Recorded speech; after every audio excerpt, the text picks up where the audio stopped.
The Book of Psalms. Book 2, Psalms 42 to 72. Psalm 66. I just read Psalm 66. I just sang Psalm 66 to 68. And I talked too much. And it didn't record. So I'll try to keep... I'm probably just going to do 66 and 67 and do 68 on a separate video. Because 68 has a lot of questions. So it starts off here though because it says to the chief musician a song or psalm, right? Then 67 also a psalm or song, so the opposite. Then 68 a psalm or song. So that just led me down the path of actually thinking about it then. So is the Torah, is it always sung? And are these psalms actually just sayings until like this, I don't know, what's it called, an additive, this qualifier is used, a song or psalm, because I've been singing them all and I'm probably doing the exact opposite of what is actually intended, right? Like, because maybe the entire Old Testament, what we've been reading, has been supposed to be sung, but we can't sing it in the way it's supposed to be sung because I don't speak Hebrew. Unfortunately, it is really unfortunate. Well, I'm gonna have to learn or something, but there's no doubt that I can no longer go on reading this without figuring out the calendar, the Hebrew calendar, because it is so important to these stories. Because, well, just like,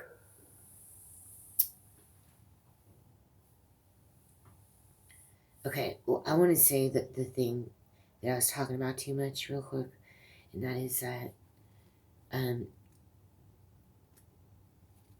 okay, the whole purpose is this Bible, a lot of it, well, so far, right? We're not at Jesus yet, but so far, it really has to do with, like, genetics, right? Okay, a lot of it.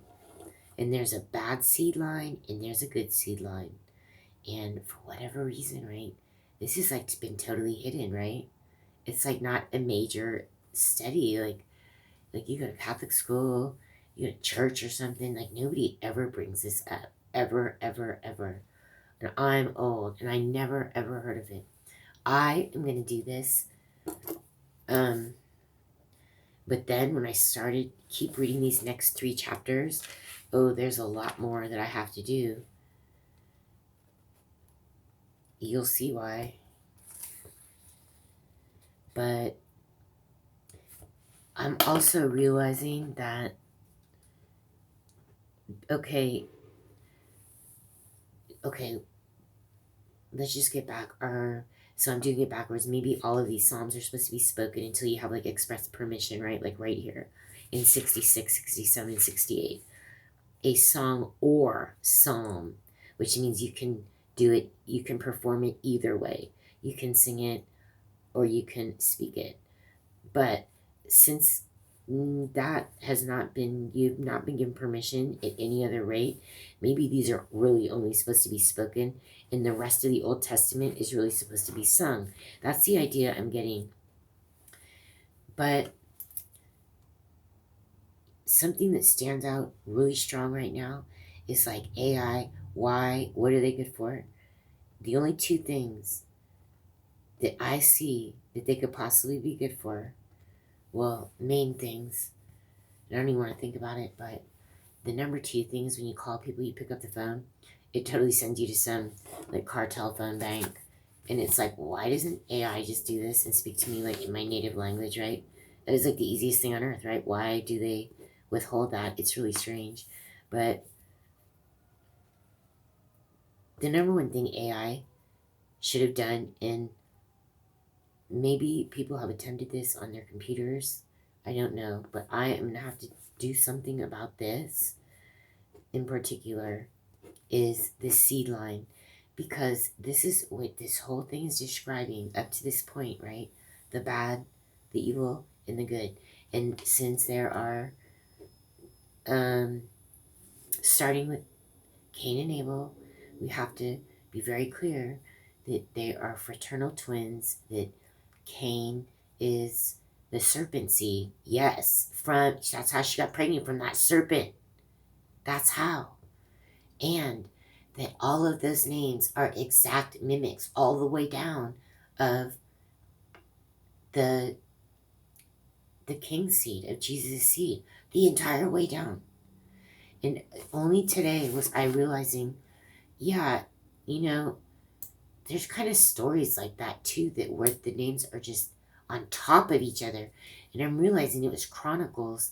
It was Second Chronicles, when they're like 19 to like 21, when they're talking about Jehoram, son of Jehoshaphat, who was one of the only good kings of Judah, right? Along with Hezekiah and Josiah. And Joram, the son of Ahab, right? Who was married to Jezebel. And like in those days, the J, they didn't have the J, so both their names are like Orham and Ahorham, and they're just very similar. And I'm trying to figure out this aspect of like why, and like, okay, and it's the exact same. And it starts out in the very beginning with Cain and Abel, and then it goes right, Lamech. There's two Lamechs. There's an Erod and a Jared, but it's probably Arid and Erod, right? Because there's no J, right? And then, who's that guy? There's some guy online. He did it. He made a chart of that, but that is only like, maybe 20 generations or something. But why are they putting all these names in Chronicles and everywhere else throughout the Old Testament if it's not for one thing and one thing only? Only now, like at this time, I bet even a computer program, I don't even know if it could have, well, yeah, it should have, right? But why hasn't there been 2 columns spit out at this point in time, at least by that stupid AI? It should have been just a computer program, right? And look for seed line names, and look for the Jesus seed line names, and the mimic serpent seed line names. That would make everything so much clearer, I think. Okay, I need to be quiet because it's going to cut off. I'm just going to do Psalm 66 and try to do the rest in other videos. But I have too much to say. These Psalms here, I don't know what happened. But I just thought of all kinds of ideas all of a sudden. On Shabbat. Make a joyful noise unto God, all ye lands. Sing forth the honor of his name. Make his praise glorious. Say unto God, how terrible art thou in thy works. Through the greatness of thy power shall thine enemies submit themselves unto thee. All the earth shall worship thee, and shall sing unto thee. They shall sing in thy name. Salah. And I have to look that up. I haven't looked that up yet, but that's another confusing thing. This is why this like floodgates just opened. That's an Arabic word. It is to this day a name for a male child. So this like proves everybody's a Semite here, and Salah must be Hebrew name, or they would not have put this in the book. But now it is like probably, I don't know, it seems to me this may be strictly an Arabic name now. I need to look into that. But here, clearly it means refrain or repeat, right? Which I have not been doing the whole time. I have seen it, but I have been considering it, and I have not looked it up yet. And this is, I have to do that right now. That's like the first thing. But the second thing is that it's clear, right? This seed line and these mimic names, the entire thing. And even though that story about Jehoram and Joram are not in exactly the same vein of the seed, because Jehoram, he was the seed line, but he did not walk in the way of his father Jehoshaphat. He married Jezebel, Joram's sister. So then there were two kings, Jehoram, the seed, the good seed of Judah, and then at the same time, Joram, son of Ahaz. They were brother-in-law. Athaliah almost killed the entire line. She tried to. She is an antichrist spirit. I don't know why people are, everybody knows Jezebel's name, and this Athaliah, she made it into the position of almost, she got rid of all the seed of Judah, except they hid one person. They hid one son. That's the only reason. But the names on these lines are so close. And I also wonder the timeline. Can we possibly do any kind of timeline about the serpent seed names? Like, because these two are an example of totally parallel. They're kings at the same time. They have the same exact name for the most part, really. So that's my second one. But these three opened up floodgates. I couldn't stop talking, so I have to just wrap this up. I have to finish this and do other two because there's so many things. 67 isn't like that. 68 is the issue, to be honest. Come and see the works of God. He is terrible in his doing toward the children of men. He turned the sea into dry land. They went through the flood on foot. Talking about the Exodus, right? There did we rejoice in him. He ruled by his power forever his eyes be. Hold the nations, let not the rebellious exalt themselves. Salah. I'm starting to think it means repeat. I don't know. Or maybe it means stop for a few minutes, for a few seconds. Maybe it's refrain. Maybe it's repeat. I don't know. Oh, bless our God, ye people, and make the voice of his praise to be heard, which holdeth our soul in life, and suffereth not our feet to be moved. For thou, O God, hast proved us, thou hast tried us as silver is tried. Thou broughtest us into the net, thou laidest affliction upon our loins. Thou hast caused men to ride over our heads.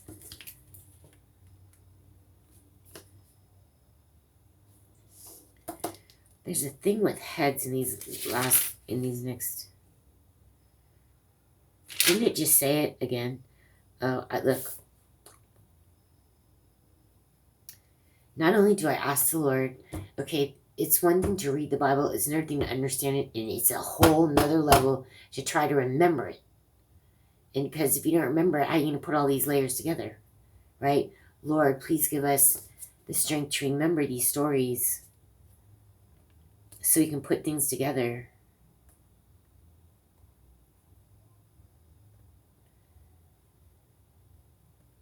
He will now. This thing about our heads, look, I don't know, maybe it's in the next two chapters, but now I'm starting to think about the head and the heel. The head and the heel. There's a reason for that too. And, well, it just relates to the seed lines anyway. The serpent seed and the Jesus seed. The head and the heel, right? So thou caused men to ride over our heads. We went through the fire and through water, but thou broughtest out into a wealthy place. I will go into thy house of burnt offerings. I will pay thee my vows, which my lips have uttered and my mouth hath spoken when I was in trouble.